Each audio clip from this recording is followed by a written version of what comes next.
Hello everyone. Hello Shan, my love. TH, thank you for being here. If you guys are still here. Hey Hard Eyes. Up in the house records.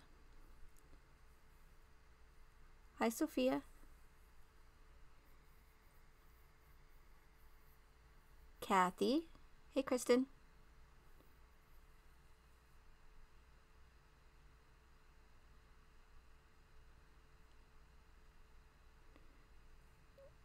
Hello Day by Day. Call for an uprising is RV truth. I've been hearing that a lot. I just don't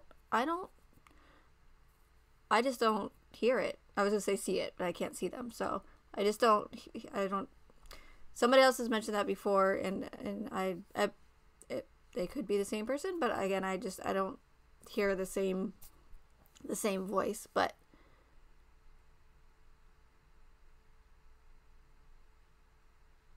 hey Jade, Colleen, thanks everyone for being here. Wow, this is nice. Okay, hey Gabby.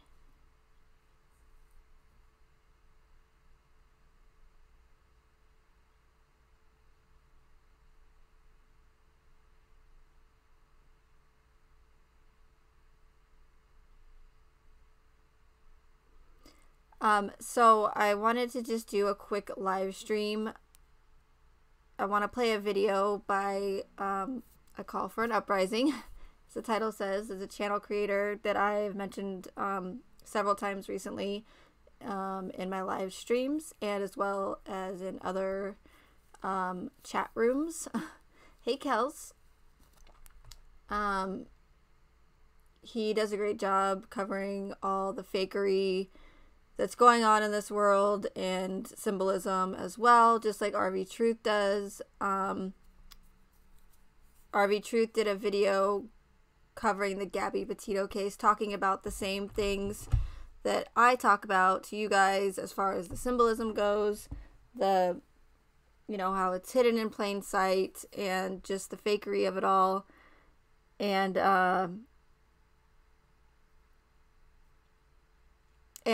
A Call for an Uprising also just did a short video covering the Gabby Petito case. The same thing that I covered yesterday that Heart Eyes found that she sent to me, which is awesome. Thank you again, Heart Eyes. That was a great find. About Gabby Petito and the Mandy book connection. If you're not familiar or know what I'm saying when I say Mandy book, that would be the tragic event that happened in Newtown in 2012 that shall not be mentioned on this platform. And A Call for an Uprising is you're going to see that he has the same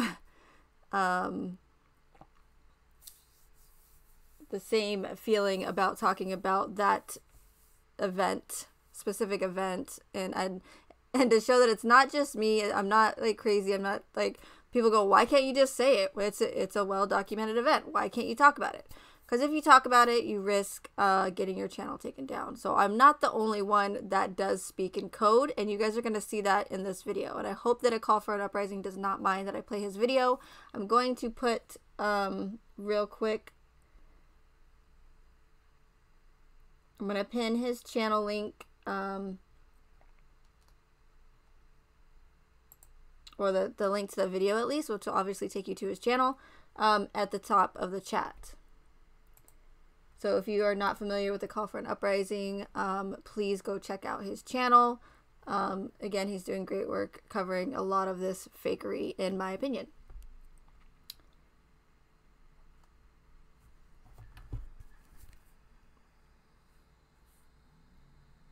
So let me get that real quick. Unless one of my moderators could do it for me, that would be fantastic. That way I can just go ahead and start the video. I also wanted to, there was something that, hey Running Fox, hey Sour. There was an article that I wanted to cover yesterday on my stream, and I totally spaced it, so that's why I wanted to do this quick live stream as well and just go over that a little bit. But I did want to play again, this call for uprising video. So here we go.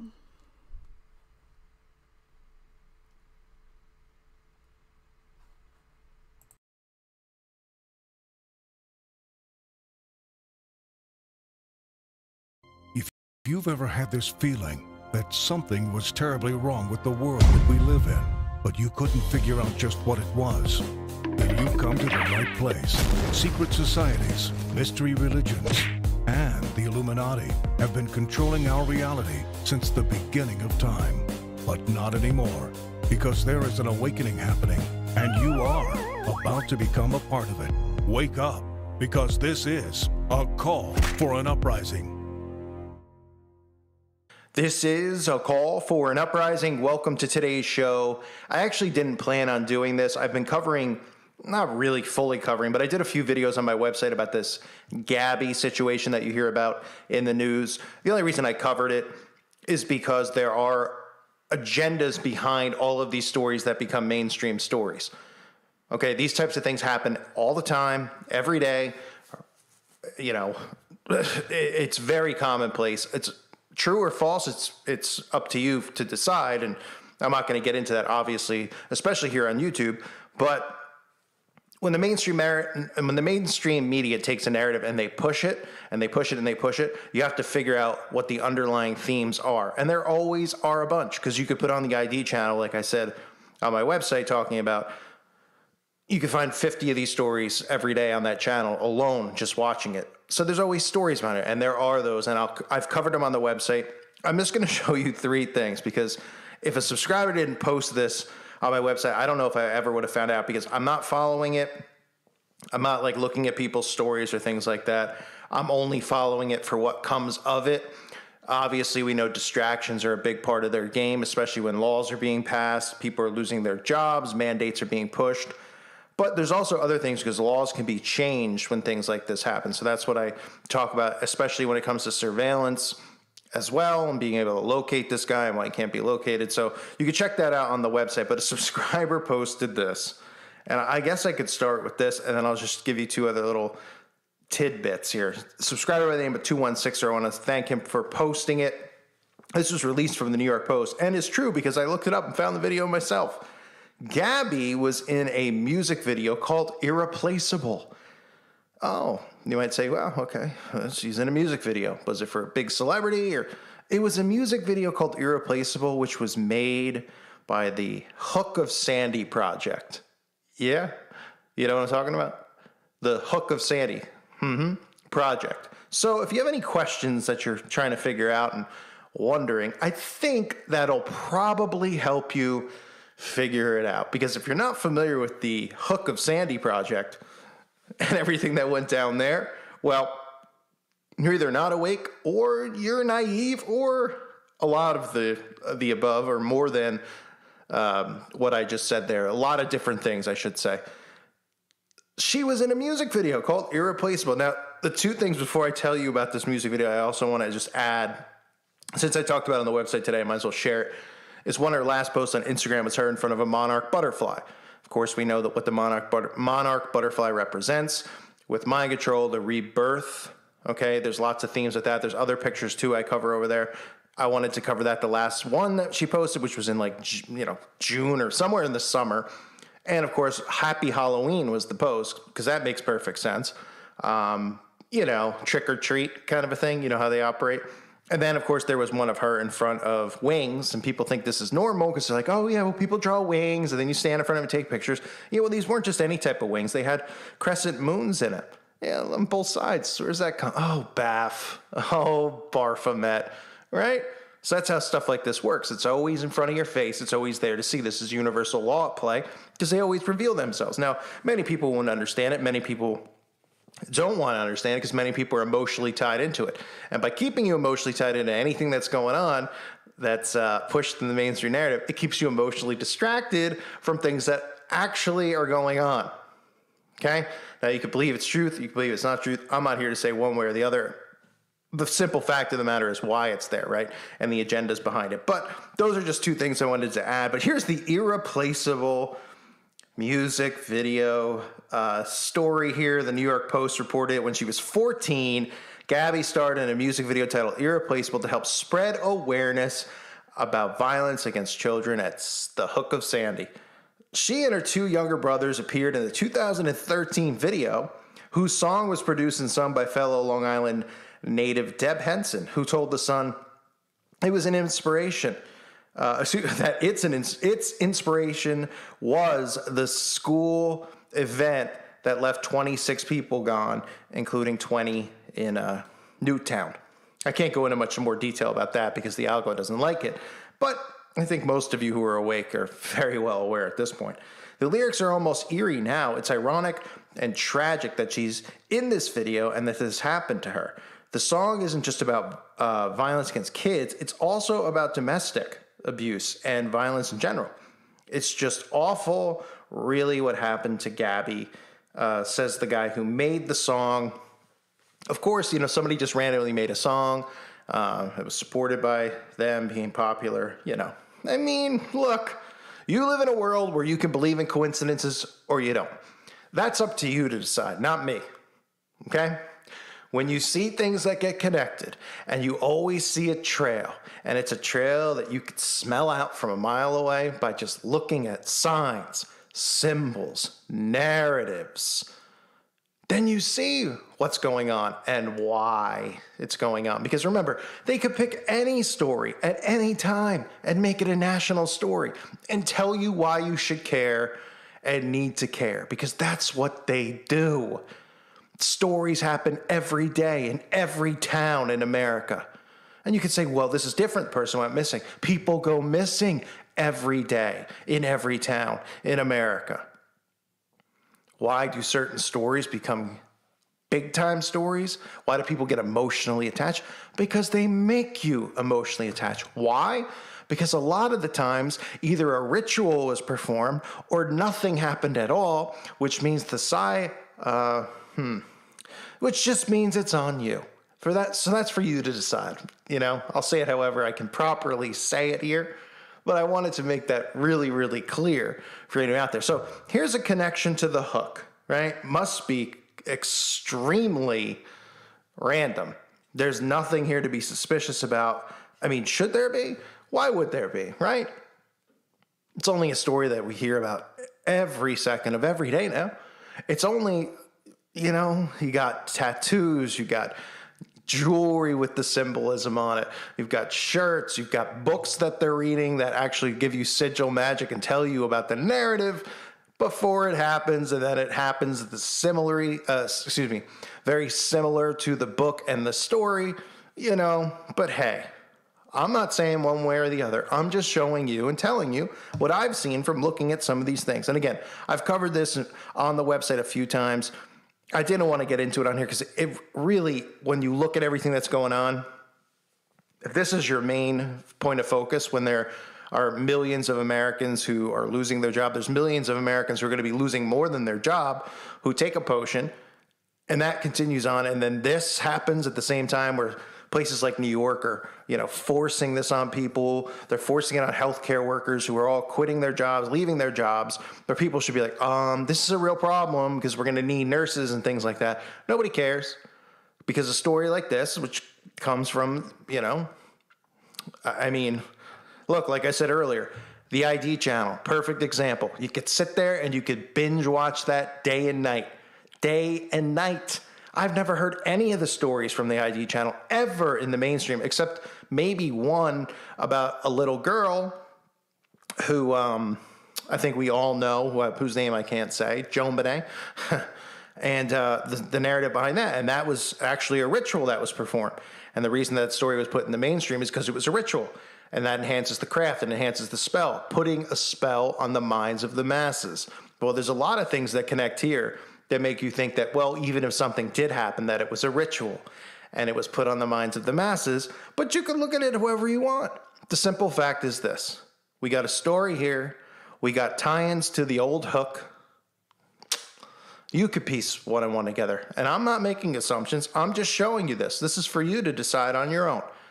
If you want to waste your energy and your time on it, go ahead. It's not, I'm not one to tell you what you need to think about and what you shouldn't think about. I just wanted to share this information. And again, I wouldn't have known this if a subscriber didn't post it on my website. So thank you to that subscriber who I mentioned earlier. And thank you to everybody over on the website who are posting and sharing things. There's just so much information over there. It's great. So much stuff being shared every single day. Like I said, there's, people who are finding, jobs for people who don't want to take a potion. There's people who are posting things about doing experiments on certain people's blood, all sorts of stuff that you'd find interesting that you can't find anywhere else. So definitely check it out if you haven't. I want to thank the Patreons. Because of you, it keeps me here on YouTube. So thank you so much. And I wanted to just throw this to everyone out there in case they didn't hear that little tidbit about the old Hook. And I'm not talking about Captain Hook. I'm talking about old Sand. The Sandman, folks. Oh, boy. Can't make it up how connected everything is, can you? Oh, I'm sure it's just a coincidence, right? All is. It always is. For the blind, at least. I thank you for being here. I appreciate it. God bless all of you and your families.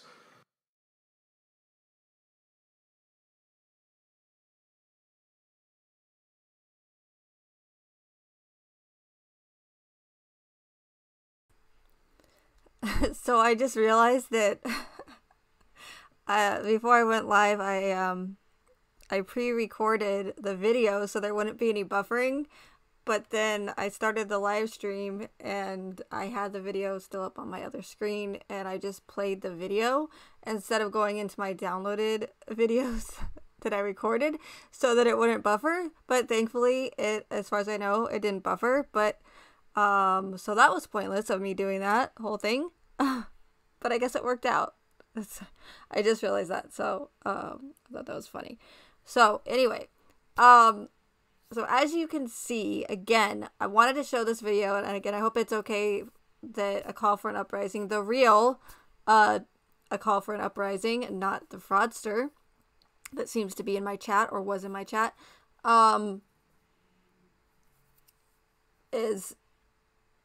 is also talking about the same things that I'm talking about in this true crime community, and trying to point out the deception, the symbolism, the fakery in these cases that are being used to manipulate the masses and to push multiple agendas.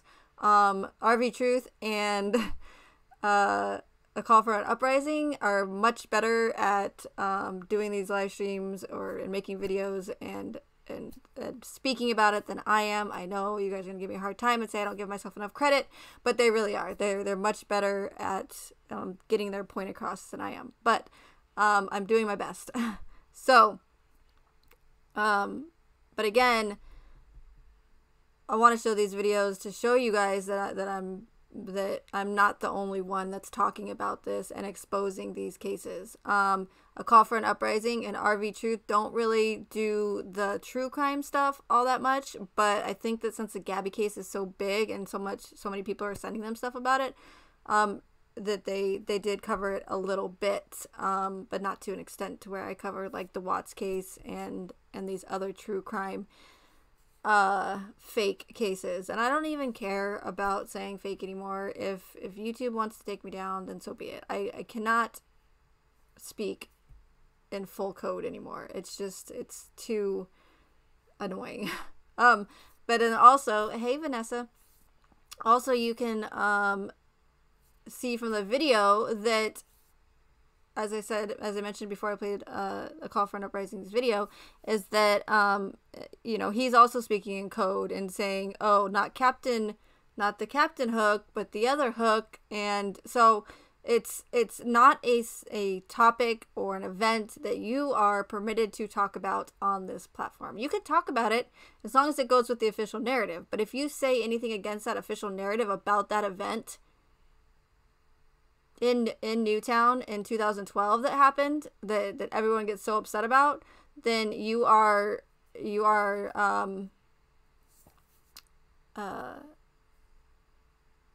walking on eggshells or getting your channel taken down. And if my moderators, I'll leave it up to you. If you want to mute A Call for an Uprising, the fake account, then that's on you guys. I don't like to censor anyone, but if he gets too obnoxious, or they, or whoever it is, or she, or some 14-year-old kid, whatever. I don't know who's behind it, but it's up to you guys. I'll leave that up to you. So, Braden Jackson's here? Awesome.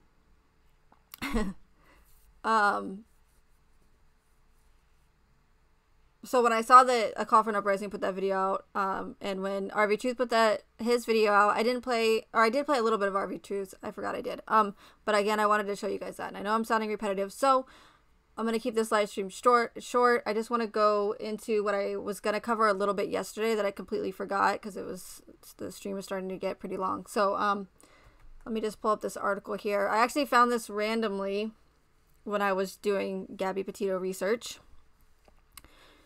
and found it. So, I found it interesting.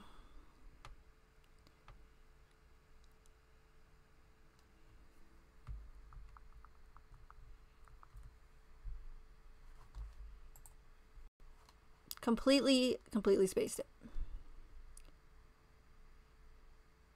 Marathon stream tonight, 2 hours for Megan and then the webcam girls. Woohoo! They're not here though, Scotty. They were here last night.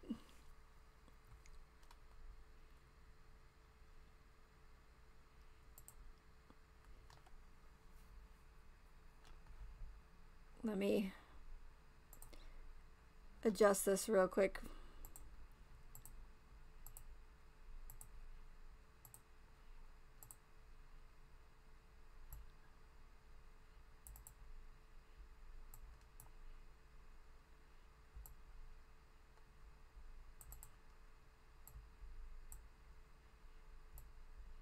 Sorry about that.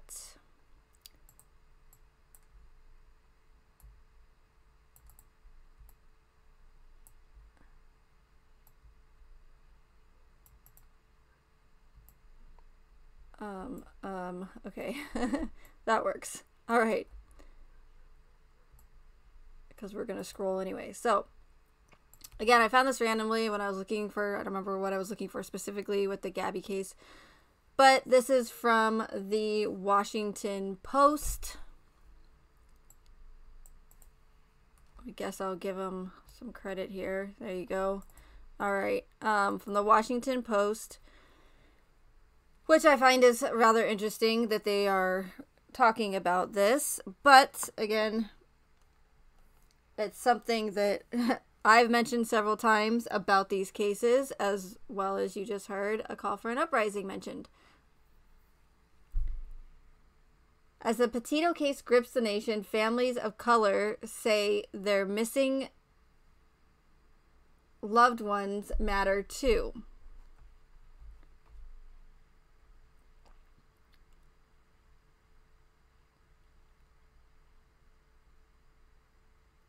Looks like they made a mistake but corrected it. Okay.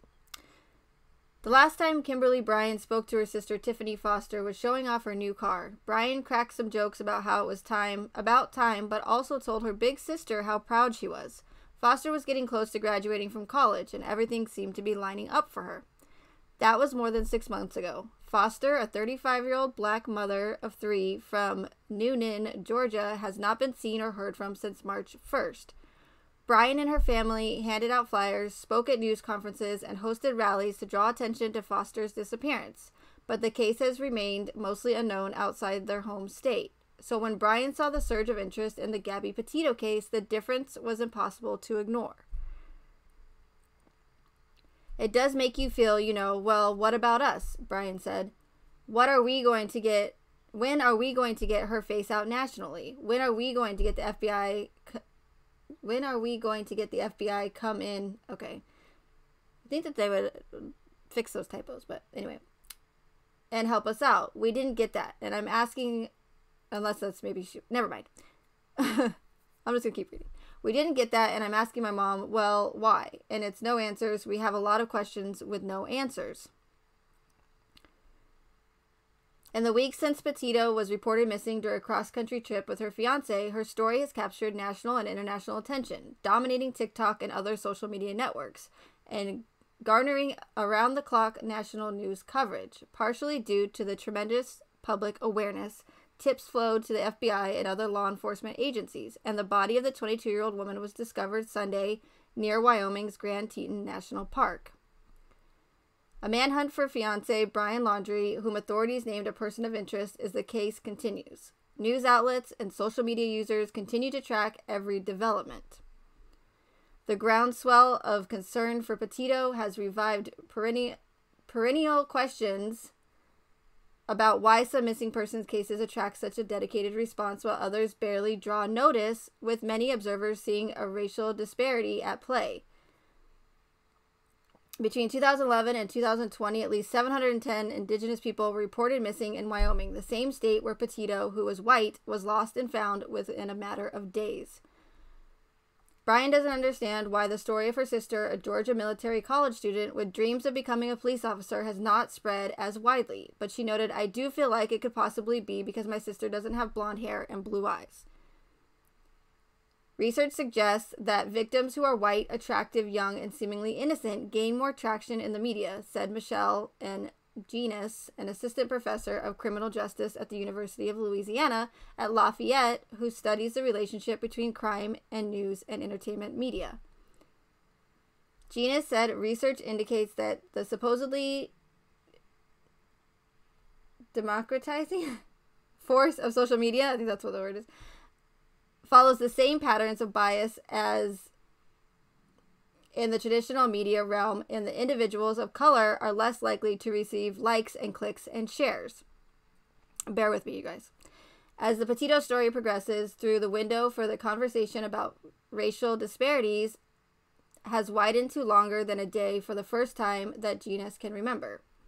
I'm seeing a huge difference. Every time we have a high-profile white woman that goes missing, I get phone calls first about the case and then about the disparity, she told the Washington Post. This time it's different. People want to talk about the disparity. Perhaps as a result, lesser-known missing people cases, particularly Black and Indigenous people, have begun to see a boost. On social media, the Gabby Petito hashtag now carries posts with their names, such as Lauren L. Cho, a 30-year-old musician last seen on June 28th in California's Yucca Valley, Delaney Day, a 25-year-old Illinois State University graduate student reported missing August 25th from Bloomington, Illinois, and Daniel Robinson, a 24-year-old geologist who vanished from a Phoenix area job site June 23rd.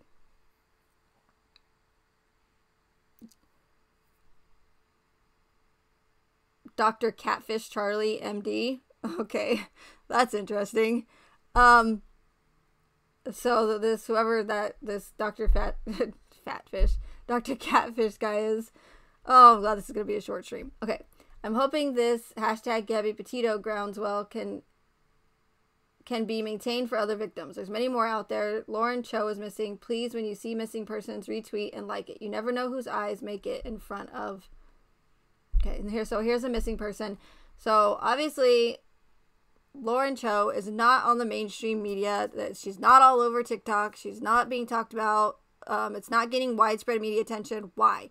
Why are there only certain cases, as I mention all the time, that seem to get so much mainstream media attention? And not just a lot, but a ton, to where it literally it captures the entire nation, right? And spreads worldwide as well. People go missing every single day. So what makes one person being missing or one person's murder more important than any of these other hundreds of missing people that go missing all the time or that are murdered all the time? Yes, exactly, Scotty. Because it's done that way on purpose. There's only certain ones, high lovely apples, that get so much attention for a reason. There is a reason why. And that's what I'm trying to, myself and these other channel creators are trying to point out to people and to wake people up so that they stop being duped, stop falling for this. It's all a distraction. Like A Call for an Uprising said, there's so much more important things. Is someone going missing? Let's say that the Gabby Petito case is real, right? I'll humor them for a second, okay? Let's say it's real. Even if it was real, why is her being missing so important to everything else that's going on in this world?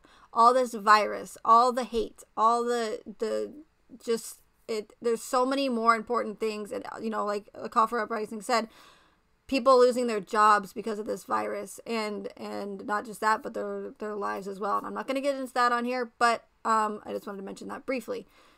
It's a huge distraction. It's to push fear. It's to push multiple agendas, and it's like, look over here, look at this one person, this Gabby Petito person being missing, and don't look over or around at anything else that's going on in this world, right? Hey, Christy.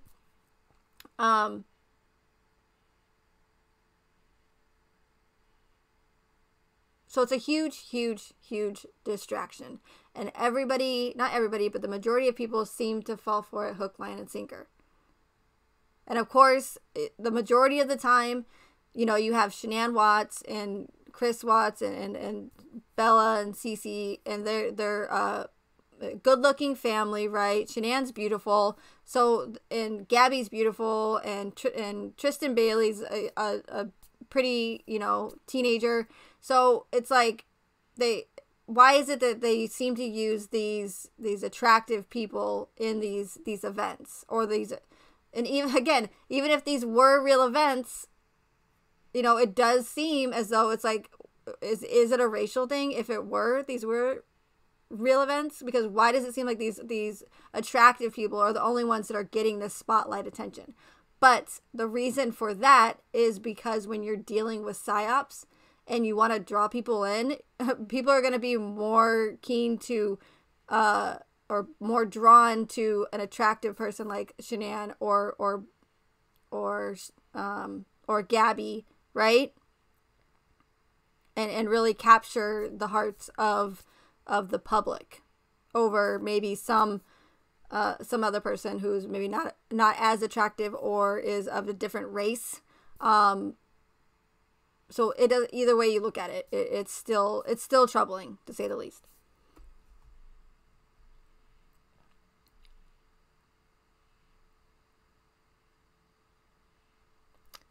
Okay, so who's Robinson? Is that the... Okay, so Robinson is the 24-year-old geologist who went missing in Arizona, and I might actually look into that case and see what that's all about, considering that I'm in Arizona. So, Robinson's father, David Robinson II, has spent the past 3 months focused on finding his son, traveling from his home in South Carolina to Arizona and hiring a private investigator. He was so consumed with rallying volunteers for search parties that he didn't digest the news from the United States' chaotic end to the war in Afghanistan, a conflict he served in. He didn't know about Petito's case until relatives texted it to him. My first reaction was, oh my God, Robinson said. It hurt me to hear some other family is going through the same thing at the same time. Before hearing about Petito, Robinson had watched the number of people in Arizona vanish every year, and I missed how many people of color and Native Americans, and especially women, go missing.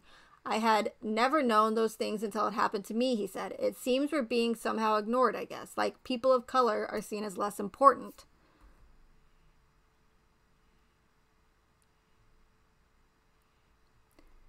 But in recent days, he noticed a sudden burst in awareness. A tweet about his son's disappearance went viral, and more people signed a 2-week-old petition calling on the Buckeye Police Department to treat this case as a criminal matter.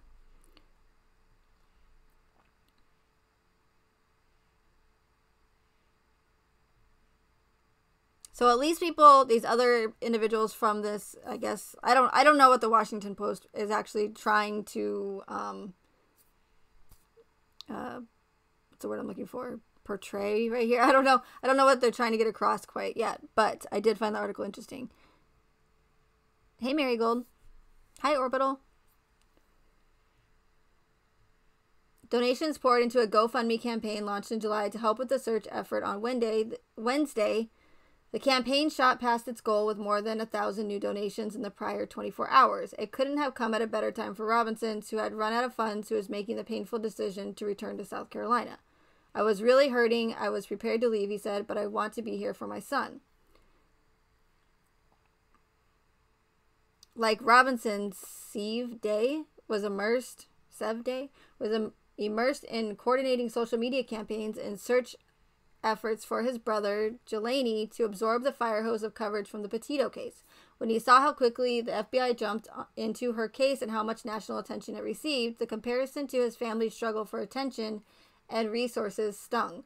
Day has been missing for a month with no breakthroughs. A body was discovered September 5th near the area where Day's empty car was found, but officials said a backlog would delay a positive identification.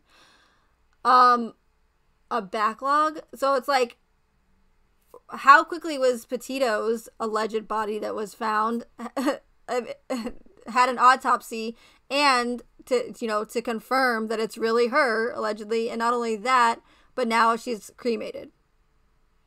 All within, a matter of like a week, right?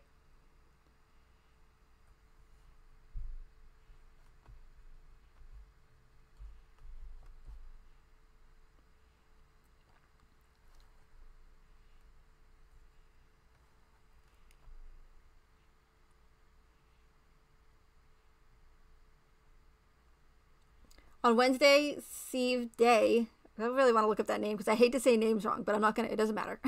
Hey, give peas a chance.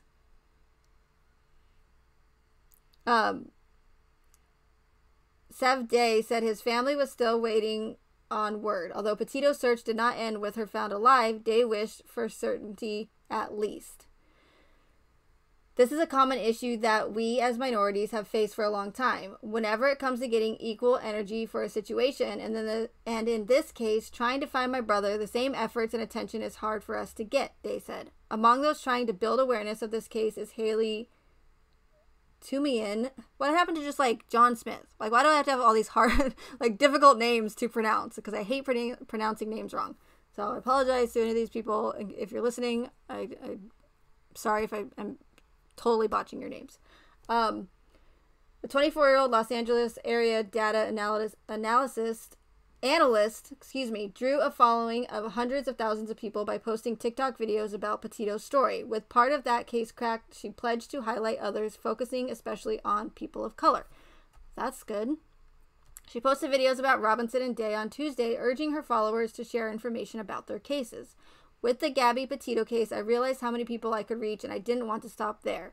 Tumian said in an interview, I really think that the power of social media can potentially help find other people. I agree. Brian said she noticed a little more attention being paid to her sister's case, and she has started appealing to social media influencers to talk about her sister. She tells them, hey, you have a lot of followers. Can you post my sister's flyer? Can you ask your followers if they've seen her?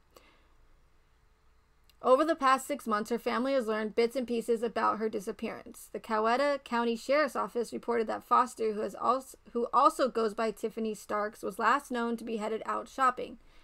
Days after Brian last heard from her, her car was found with her wallet and keys inside. Foster's fiancé, Reginald Robertson, was criminally charged for moving the vehicle, according to local media. He has not been named a suspect in her disappearance. It's been a hard 6 months for the family. Foster's children have been staying with relatives. Her 15-year-old daughter recently got her first job. And Brian said that's something that she should be able to share with her mom. She said part of her worries that so much time has passed, the case will go unsolved. But she added, I don't feel if the shoe was on the other foot that she would give up on me, and I'm not going to do that for her. Okay, so again, I don't know what the motive is behind this Washington Post. To me, now that I'm reading it a little bit more, it seems like, that they're trying to like justify and say that there's something beneficial coming out of the Gabby Petito case. And I mean, it's nice that they wrote this article to show, because I wanted to read this article to show you guys that, because I'm always saying that there's so many other people that go missing. So why is it that only certain ones get so much media attention?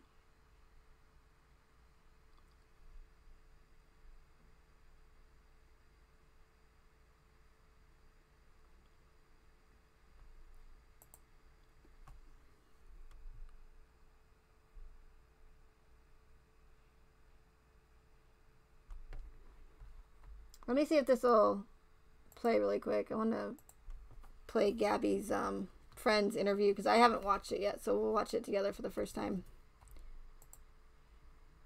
Oh, and again, at the top of the chat, a call for an uprising. I put the link to their channel at the top. God, I cannot talk today. All right. Story of my life.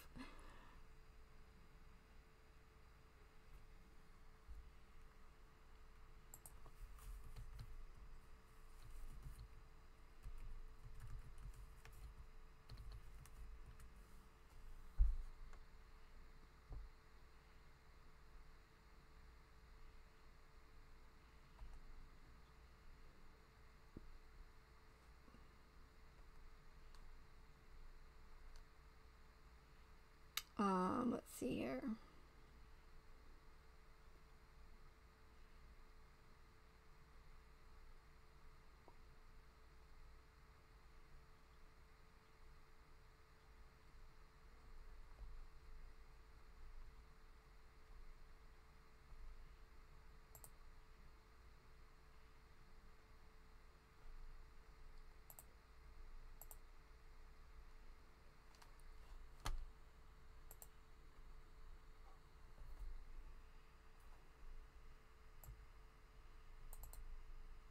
Bear with me, guys.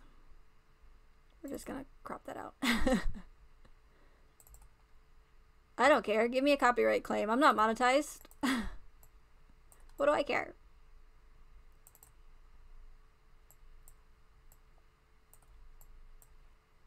I'm on a mission to get the most copyright claims this year. It's my goal. All right.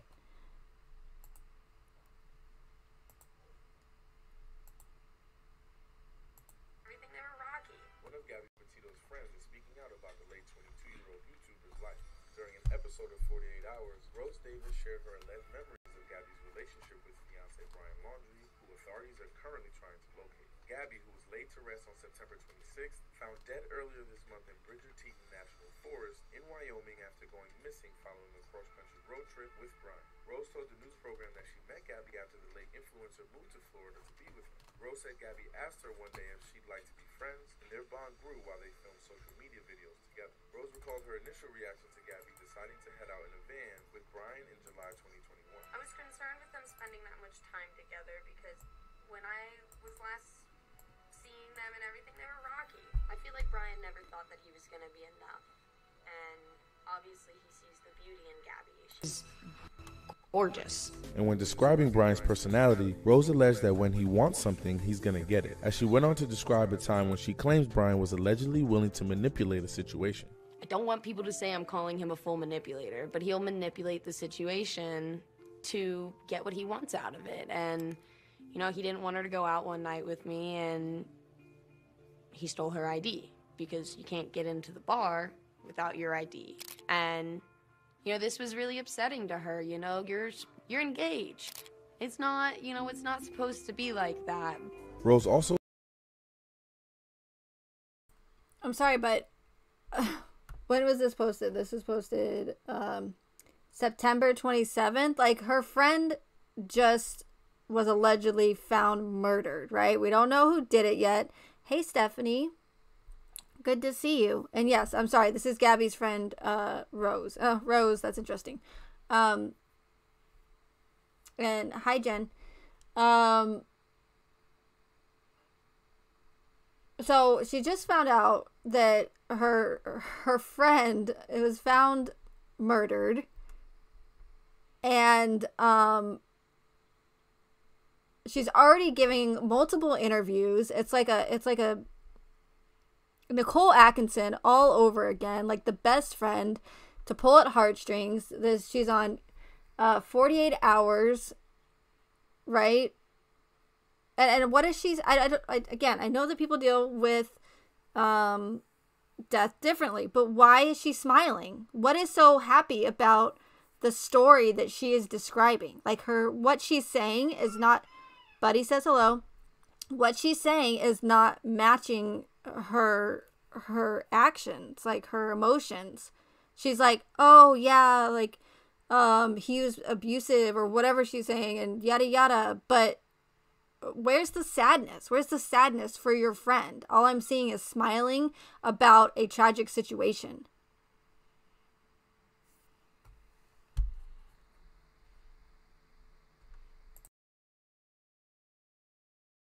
offered her reaction to police footage showing officers speaking with Gabby and Brian after responding to a call about reported domestic assault on August 12th. And the footage showed Gabby visibly upset and at times in tears as she call about reported domestic assault. Again, murderers don't have like a specific look, right? Or serial killers. But does this, just like Chris Watts, like if you look at Chris Watts, does he really look like a cold-blooded murderer? Does this guy look like someone who should be, the entire FBI should be out, and Dog the Bounty Hunter, of all people, an actor, should be out searching for this guy? I mean, there's a lot of people on the FBI's most wanted list, so why isn't the mainstream media covering all those people? Why aren't they talking about Dog the Bounty Hunter or FBI going after all the people on the most wanted list who actually are psychopathic murderers, right? Or very, very dangerous people.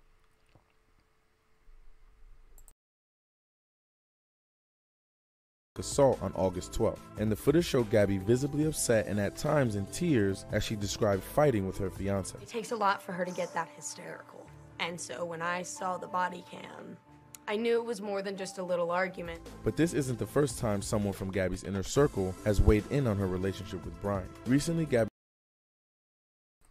Coca-Cola, CC, again with the C and C, 33, CC Watts. Duality again. Gabby's friend Alyssa Chen told people that the pair was toxic at times, and adding they had very low lows and very high highs.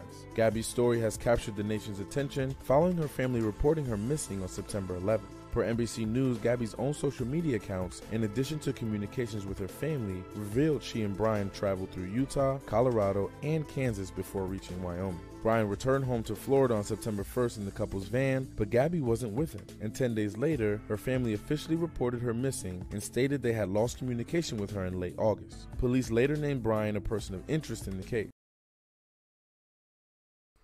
If you really want me to stretch, even the way he's sitting is in an inverted triangle. I mean, that could be stretching, but I highly doubt it.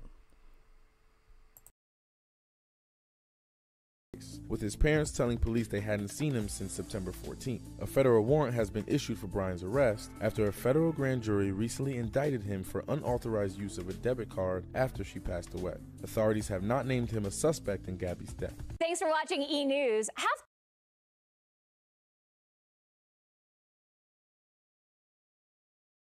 So anyways, that's not the specific one I was looking for. I'm sure E! News is going to give me a copyright claim. But again, joke's on them because I'm not monetized. So give me a claim all you want. And if this video gets taken down, I'll just make another one. Yes, Stephanie, I do, definitely. With these cases, there's usually the people involved will have some sort of acting experience. You know, there's other events where you can actually find, you know, has-been actors, like, that are just, like, I don't know, B and C actors. In the, what is it, the, I don't know, that acting website, is it IMBD or whatever? I don't know. I can't remember specifically what it's called, but where you can go to look up actors' profiles. So you'll find that a lot of them have prior acting experience. Like Shanann's acting coach, right? Shanann was on social media. She pretty much has to be, she's a saleswoman, right? And so you have to have some sort of acting as far as that goes to sell your product. And yes, the social media aspect of it, it does help when they have that presence. But not only that, being that they're on social media, it allows the case or the event to really get that mainstream media attention because they're already already on social media so much. Wow. So someone else want to come up here and do this for me? Because that would be great. Yeah, Shauna, I'm already hearing, Gabby's Law. I don't know what Gabby's Law is for. I know that I did look up a petition. Petition.org. Gabby Petito. That's already been started. That's another thing to look out for as well. If they're already pushing for some sort of law, like before the case is even over, if it's still under investigation or someone's even charged and they are already pushing for some sort of law or some sort of right to be taken away, that's another huge red flag for these mainstream events.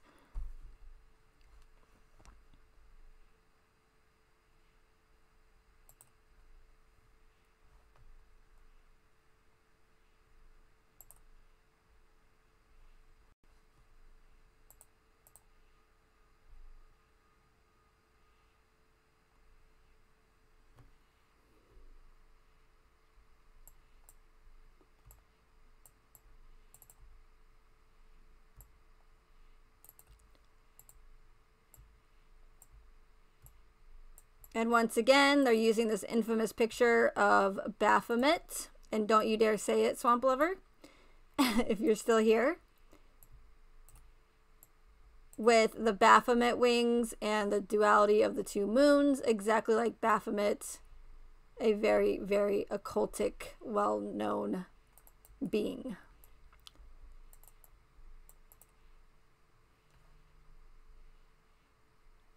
Okay, so this is a petition. I created this petition for the purpose of finding justice for Gabby. Have charges of accomplice to murder placed on the Laundrie family and their lawyer. Okay, so I don't know what this guy's talking about, but we'll have to wait and see what's going on with this Gabby's Law and whatnot. It only has 24 signatures, so. But I do want to show you something else. I brought this up in another live stream, and then I'll end this. But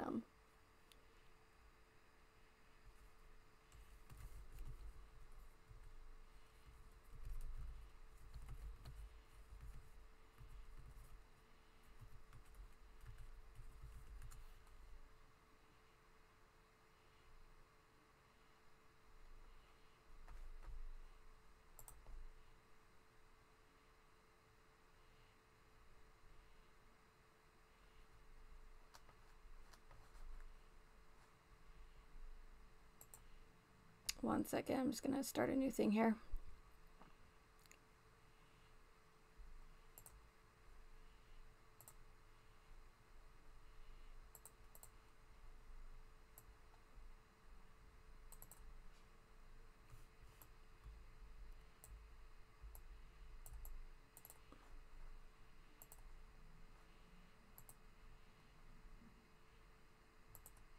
Okay.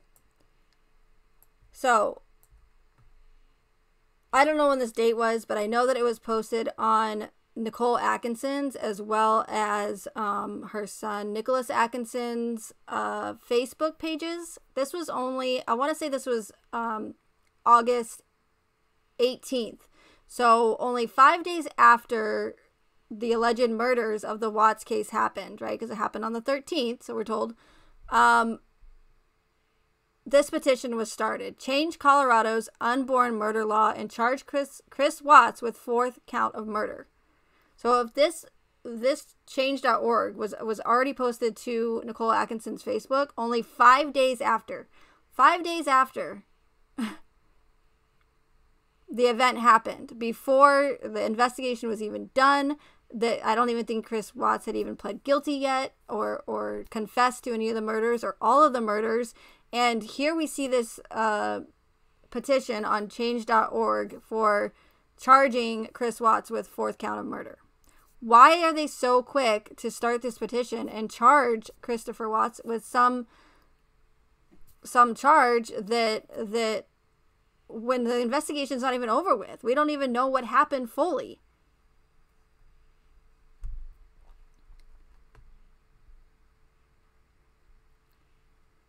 It says Chris Watts is admitted to killing his wife, Shanann Watts. Shanann Watts was pregnant with a baby boy that they had planned to call Nico. When she was murdered, so was baby Nico. Colorado currently does not have a law that would charge Chris Watts in the murder of unborn baby boy Nico. Please join our fight to have this changed and this monster charged with a 4th count of capital murder.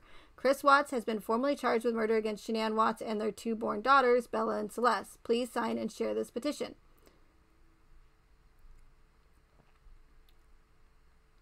Says, I'm aware that even with the growing support, it may not be possible that this will affect the charges against Chris Watts, but it is my hope that if it doesn't, it does soon go into effect, and that not just Colorado, but every state adopt this law for any, God forbid, case like this in the future. For any case like this in the future. I think it should be called Nicos Law. 2 people that signed this petition were also Nicole Atkinson and her son, Nicholas Atkinson. So again, why only 5 days after August 13th is Nicole Atkinson already why is she supporting this petition to get this 4th count of murder on Chris Watts before any investigation is even close to being done or any charges being made? That's one of those red flags you want to look out for when they're pushing a certain law or certain rights to get taken away. Just days, sometimes the day of, or just days after the event takes place. And that whole charge in Christopher, why am I saying Christopher? In Chris Watts, charges, what is it? Died as a result of termination of pregnancy or whatever. There's something very strange about that, and I still haven't been able to pinpoint it, but I know that charge is there to benefit the state of Colorado in one way or another. I just haven't been able to quite put my finger on it yet. So I don't know. The date doesn't say, Jen, but if you go to, I have it saved actually in my bookmarks, but I gotta get going. But I'll show it next time on Nicole Atkinson's Facebook. But it says August 18th. So at minimum, it was only 5 days after. Or yeah. So yeah, the same week. Why would Nicole Atkinson, someone who is like highly involved in the case, be petitioning for Chris Watts to get a charge only 5 days after the event happened, before anything has been even close to being determined?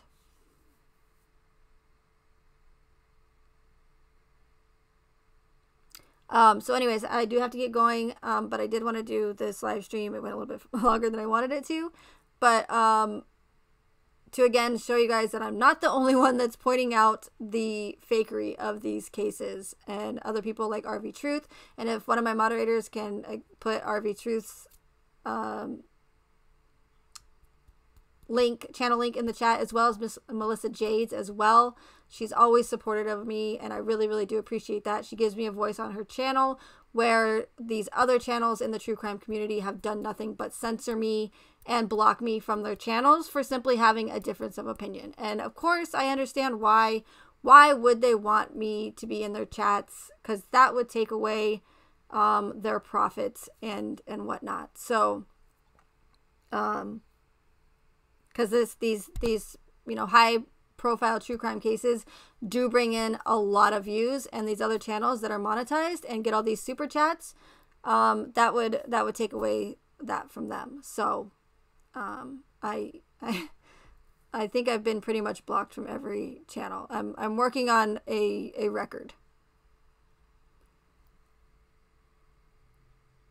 Hey, concerned citizen. Yes, Stephanie, I'm so glad that you made a live again. I hope you're doing well. And thank you everyone else for being here. I really, really appreciate it so much.